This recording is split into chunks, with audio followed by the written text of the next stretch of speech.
যতখানি অভিযোগ করা হচ্ছে চাঁদাবাজির, হ্যাঁ, অত অবিশ্বাস্য পরিস্থিতি আছে কিনা আপনি আরেকটু খোঁজ করে দেখুন। যে আমি জানি না আপনার ব্যক্তিগত অভিজ্ঞতা কি, আমরা পত্রিকায় দেখি বটে যে কাউরান বাজারে এত কোটি টাকার চাঁদাবাজি। তো কাউরান বাজারের চাঁদাবাজিটা যেন কবে বন্ধ ছিল?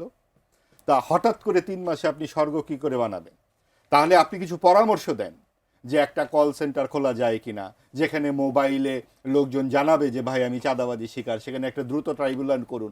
এই প্রস্তাবগুলো আনুন, সেটা সংসদেও হতে পারে, আপনার বিভিন্ন নাগরিক ফোরামে হতে পারে। সংসদ তো কার্যকর 1.5 মাস ধরে চললো, সেখানে তো জুলাই সংস্কার ছাড়া আর একটি কথাও আমরা শুনলাম না।